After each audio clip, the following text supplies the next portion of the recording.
बिस्मिल्लाहिर्रहमानिर्रहीम।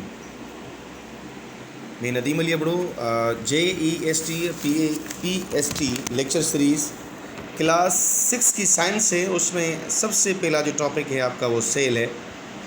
और सेल जो है वो बेसिक यूनिट है सारी लिविंग थिंग्स का। जाहिर सी बात है, कोई भी स्ट्रक्चर बना होता है, कोई बनावट होती है, कोई चीज़ बनी होती है, तो वो किसी न किसी चीज़ से कोई ना कोई चीज़ बनी ही होती है। मकसद मैं अगर बात करूँ इस मोबाइल की, तो ये भी किसी मटेरियल से बनी हुई है और इसके मुख्तलिफ़ कंपोनेंट्स मिलके इसको मुकम्मल मोबाइल बनाते हैं। और उसके लिए फिर इसमें सेंसर्स डाले गए, इसके सर्किट्स डाले गए, आईसीज़ डाली गई और उसके बाद इसकी स्क्रीन डाली गई और इसमें बिजली जो एनर्जी है वो दी गई और उस तरीके से ये मोबाइल काम कर रहा है और रिकॉर्डिंग कर रहा है वगैरह वगैरह।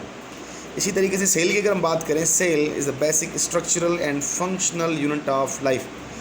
सारी जो भी जानदार चीज़ें हैं, सांस जो भी चीज़ें लेती हैं, जो भी चीज़ें ऐसी हैं जो रिप्रोड्यूस करती हैं, हर वो चीज़ जो रिप्रोड्यूस करती है जिस पे इन्वायरमेंट का इफ़ेक्ट पड़ता है, जो मल्टीप्लाई होती है, जिसका कद बढ़ता है और उस पर इन्वायरमेंट का इफ़ेक्ट पड़ता है। जैसे सर्दी और गर्मी को आप लोग सहते हैं, पौधे भी ऐसे ही हैं, गर्मी और सर्दी में अपना बिहेवियर अलग अलग दिखाते हैं। तो ये सारी जो चीज़ें हैं जो सेल की बनी हुई होती हैं, यानी कि ये जो भी लाइफ आपको मिलती है ज़मीन पर, जहाँ जहाँ पर आपको ज़िंदगी मिलती है, और जो भी जानदार चीज़ें हैं वो सेल की बनी हुई हैं।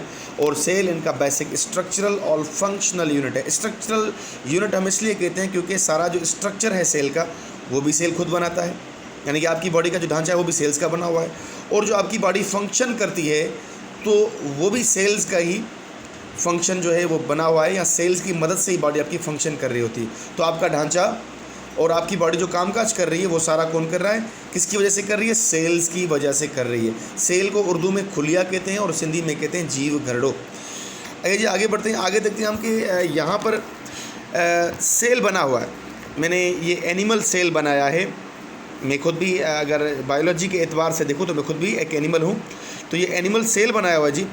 ये एनिमल सेल जो है, इसकी अगर मैं बात करूँ तो एनिमल सेल की अगर मैं बात करूँ तो एनिमल सेल में आप देख सकते हैं कि यहाँ पर एक है इसका ऊपर वाला पार्ट जिसको सेल मेम्ब्रेन हम कह रहे हैं, ठीक है। ये पार्ट जो इसको सेल मेम्ब्रेन हम कह रहे हैं। उसके बाद है साइटोप्लाज्म, ये जो दूसरा पार्ट है जो अंदर जो जेली की तरह आप देख रहे हैं ये। और साइटोप्लाज्म के बिल्कुल जो सेंटर में जो पार्ट है उसको न्यूक्लियस हम कहते हैं। तो सेल मेम्ब्रेन की अगर मैं बात करूं, साइटोप्लाज्म की करूं या न्यूक्लियस की करूं, उससे पहले मैं आपको बात बताऊंगा कि सेल के जो बुनियादी पार्ट्स होते हैं वो 3 होते हैं। यानी कोई भी सेल हो, एनिमल सेल हो या प्लांट सेल हो, उसके बुनियादी 3 पार्ट्स होते हैं। पहला पार्ट उसका सेल मेम्ब्रेन होता है, जो बाहर का पार्ट होता है, जो चेक पॉइंट होता है। जैसे आपके कॉलोनी वगैरह होती है या आपकी कोई सोसाइटी होती है, उसके बाहर क्या होता है, कोई आपके गार्ड वगैरह खड़े होते हैं और वो क्या करते हैं कि जिसको चाहे अंदर परमिट करते हैं, जिसको चाहे नहीं करते। तो जो मॉलिक्यूल्स होते हैं, जो बायोलॉजिकल मॉलिक्यूल्स होते हैं, उनकी जो मूवमेंट होती रहती है वो सेल मेम्ब्रेन के थ्रू होती रहती है। इसलिए हम कहते हैं कि सेल मेम्ब्रेन जो है वो सेमी परमिएबल है, यानी कि कंप्लीट चीज़ों को ये अंदर नहीं भेजती। कुछ चीज़ों को अंदर भेजती, कुछ चीज़ों को नहीं भेजती। उसके बाद सेकंड है साइटोप्लाज्म, जो कि मेटाबॉलिक एक्टिविटीज़ हैं सेल की, इस पार्ट में होती है। जो साइटोप्लाज्म आप देख रहे हैं, ये सेल मेम्ब्रेन के नीचे वाला जो पार्ट है ये साइटोप्लाज्म है। बिल्कुल सफ़ेद पार्ट आपको नज़र आ रहा है ये। Cyto means cell, plasm means पानी। सेल का जो लिक्विड है, सेल का जो फ्लूइड है, cyto means cell, plasm means पानी। सेल जो पानी आठ, तो मेटाबॉलिक एक्टिविटीज़ यानी कि जो तोड़ फोड़ का काम हो रहा है या चीज़ें नहीं बन रही हैं, सेल को जो एनर्जी वगैरह मिल रही है, वो सारा काम कहाँ पर हो रहा है? वो साइटोप्लाज्म में हो रहा है। और साइटोप्लाज्म में बहुत सारे छोटे छोटे इजसाम, छोटे छोटे जिस्म होते हैं जिनको हम कहते हैं साइटोप्लाज्मिक ऑर्गेनल्स, या उनको सेल ऑर्गेनल्स भी कहा जाता है। यानी सेल के छोटे छोटे इजसाम वो भी साइटोप्लाज्म के अंदर पाए जाते हैं। तो उनको हम अभी नहीं पढ़ रहे, हम सिर्फ साइटोप्लाज्म की बात करें कि साइटोप्लाज्म एक जेलीनुमा एक स्ट्रक्चर है जिसमें तकरीबन 90% वाटर होता है और इसमें मेटाबॉलिक एक्टिविटीज़ होती हैं। मेटाबॉलिक से मुराद है कि कोई चीज़ टूट रही है और कोई नई चीज़ बन रही है, ठीक है। तो मेटाबॉलिक सरगर्मियाँ यहाँ पर साइटोप्लाज्म में होती हैं। उसके बाद है न्यूक्लियस।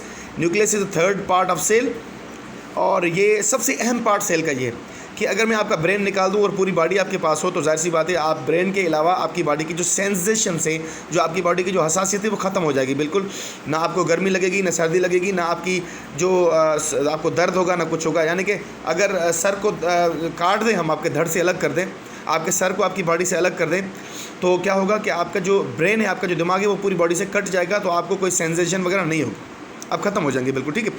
इसी तरह से जो न्यूक्लियस है वो कंट्रोल सेंटर है आपके सेल का, और ये वो जगह है जहाँ पर आपका जेनेटिक मटेरियल यानी कि हेरिडिटरी मटेरियल जो है आपका डीएनए वगैरह, आपके जीन्स जो हैं, और ये हेरिडिटरी मटेरियल क्या होता है, इसमें पेरेंट सेल्स यानी कि जिन सेल्स में से ये सेल्स बनते हैं उन सेल की खुसूसियात इनमें भी होती हैं। यानी कि अगर मेरे वालिदैन से मुझे आधा सेल अपनी माँ से आधा अपने वालिद से मिला है तो वो उनकी जो खुसूसियात है वो मेरे अंदर भी पाई जाएंगी, और मेरे हर एक सेल के अंदर मेरे पिछले वाले सेल की खुसूसियात मौजूद होंगी। तो दोस्तों इसी तरह से हमने सीखा कि सेल या खुलिया जो है वो हमारी ज़िंदगी का बुनियादी इकाई है। यानी कि जैसे एक दीवार जो होती है वो ईंटों की बनी होती है, और मुख्तलिफ़ किस्म की ईंटें मिलके एक दीवार को मिलाती हैं, बनाती हैं। इसी तरीके से हमारा जो सेल है वो भी मिलकर हमारी बॉडी की दीवार को खड़ा करते हैं, ऐसे ही छत देते हैं, और ऐसे ही पूरी बॉडी का स्ट्रक्चर बन जाता है, ढांचा बन जाता है। Thank you. अगर इसके बारे में कोई सवाल आप करना चाहें तो कमेंट्स बॉक्स में आप अपना सवाल कर सकते हैं, और इसके अलावा इसको मैं और कॉम्प्लेक्स करूँगा, इसको ज़्यादा और मज़ीद मैं आगे जो चीज़ें इसमें ऐड करता जाऊँगा ताकि आपको आसानी हो सीखने में। Thank you.